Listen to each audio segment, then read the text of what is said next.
But our Panthers, man, are reeling a little bit here. Had the 1-point loss to Detroit last week. I don't mind them going for 2. To me, I listened to this whole game on the radio, and that did not lose them the game. No. There was about 8 different things that went wrong before that caused them to lose the game. But everyone I see that's not a Panther fan watching from the outside in is like, well, you went for the 2-point conversion and you lost it, and that's not what lost the game for them. But no, I mean, you got to talk about the 4 drops by Devin Funches. Oh my what the heck is that? The pass that got ripped out of Curtis Samuel's hands. That was ridiculous. And then you got to talk about the non-tackling of the defense. That's where I wanted to start. I want to start with what is wrong with the Panthers defense, and I think I've kind of figured it out. I think it's Dontari Poe.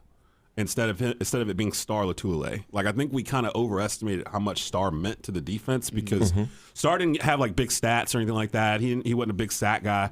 But what he did do was help clog up the run. Plugged him up. And he would take up 2 bodies so that Luke Kuechly and Thomas Davis could run around unabated and molest people on the field. And this year, the offenses they're going against, they're getting past Poe and KK Short, and they're getting to Thomas Davis and Luke Kuechly and putting hands on them. And it's causing them to work harder to get through, to get to guys. And then when they get there, I'm seeing Kuechly and Davis bounce off of people and like never seen that. Like they're not wrapping up. Like it's really weird. Like even when the offense would struggle for Carolina, you could always depend on the defense. Defense always carried them. Keep them close. And we've been giving up big plays too, like huge plays. I think they lead the league in big plays given up or something. Yeah, over 25 yards, I believe it is. That is ridiculous. And then my question is this: Eric Washington, the defensive coordinator, is he actually putting those guys in the right position? Because now you got to remember, it's a defensive coordinator's job to make sure that the guys are in the right position, make sure that tackle has that shaded inside gap, or make sure that tackle plays that 4 technique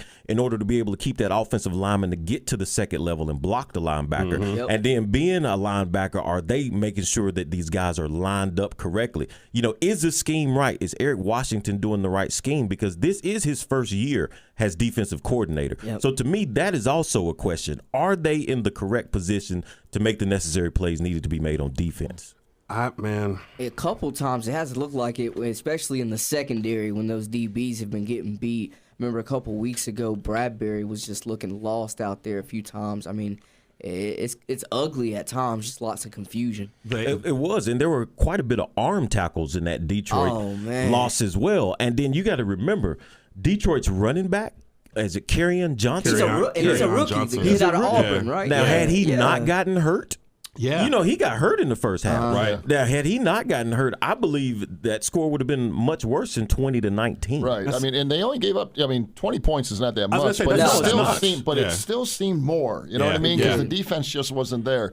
But let's go back to the drop passes. I mean, is that the most aggravating thing you ever want to watch? Was he getting hit? I mean, I was listening on the radio, but I kept hearing the people talking about it. Four drop passes. Was he like getting hit in the chest? Not on all of them. Not on all of them. It was No, tough I mean, to they watch. were in his hands where he should have caught them. Yeah. 2 hands are on the ball. It's not like the old Odell Beckham where he's stretching out. You give Nothing like that. Now I had heard that balls. because that was a homecoming game for Devin Funches. He's from Detroit, and he had like 50 members of his family in the audience, so he might have been trying to maybe play a little bit outside of his abilities, maybe. He's been in the league long enough, man. This is a contract year for Devin, too. We talked about that on the show, that, how much should the Panthers give him? That game did not help. Well, that's what's funny. You're right. We talked about that last week. Is he how much should he be, paid and all that? Is he a number one guy? The verdict. I mean, not after that game. Not even close. I'm not after that game. I think he's a 2 or 3, really. I mean, even on the Panthers. I think DJ Moore is going to be their one going forward. Now, DJ Moore looked great. He had a couple nice, his ability to stretch the field in that game was awesome. I did want to mention that sequence where DJ Moore turned that that catch into like a 85-yard when he accelerated on the sideline? Yeah. And so he got down the field, and then what happened? The Panthers go backwards from there. Yeah. Cam gets a sack for 15 yards or whatever, and then Gano shanks the field goal and hits the pole, which you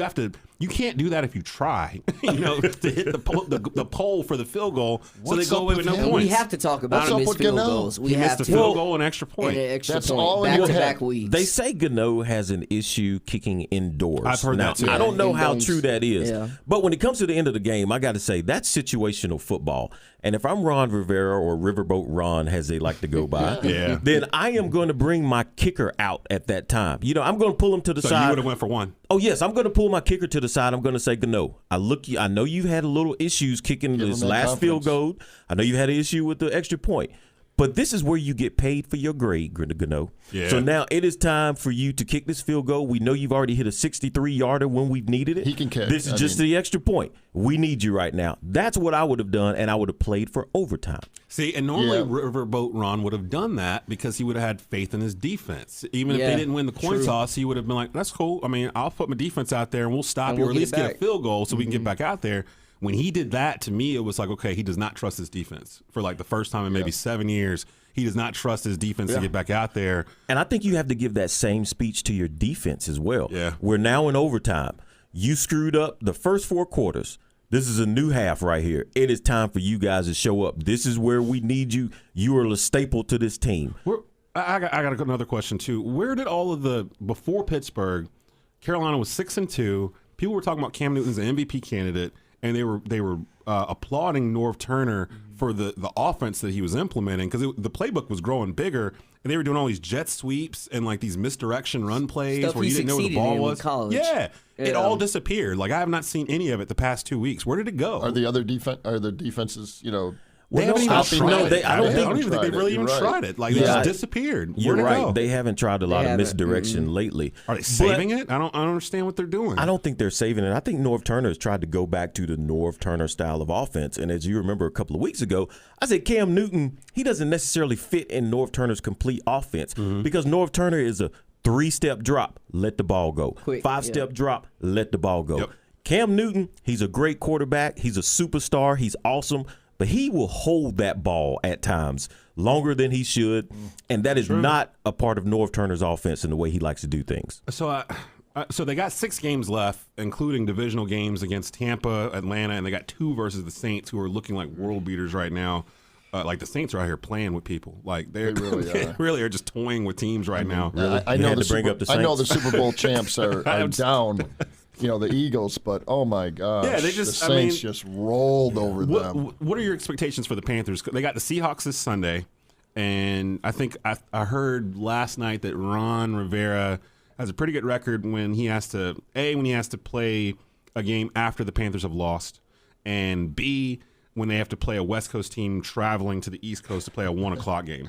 Like they're 6-1 or something like that. And we should be able to win this one, or the Panthers should be able to win this one again as well because they're 5-0 at home. Seattle's playing well though. Yeah, but the Panthers are on a 10-game home winning streak. And they've been good against Seattle recently as well. That is true too. This isn't the same Legion of Boom Seattle team. That's true. They just got to hold Wilson in the pocket, and like I said, the Seahawks are the number 1 rushing team. The Panthers were number 3 until last week. I don't know where they are now. I haven't went to go check. So is the question, is this a must-win? I say yes. Think so. I agree. Well, they got a team right on their backs, humping them down in terms of that playoff spot. I got to go look and see who's what. The Panthers are 6-4.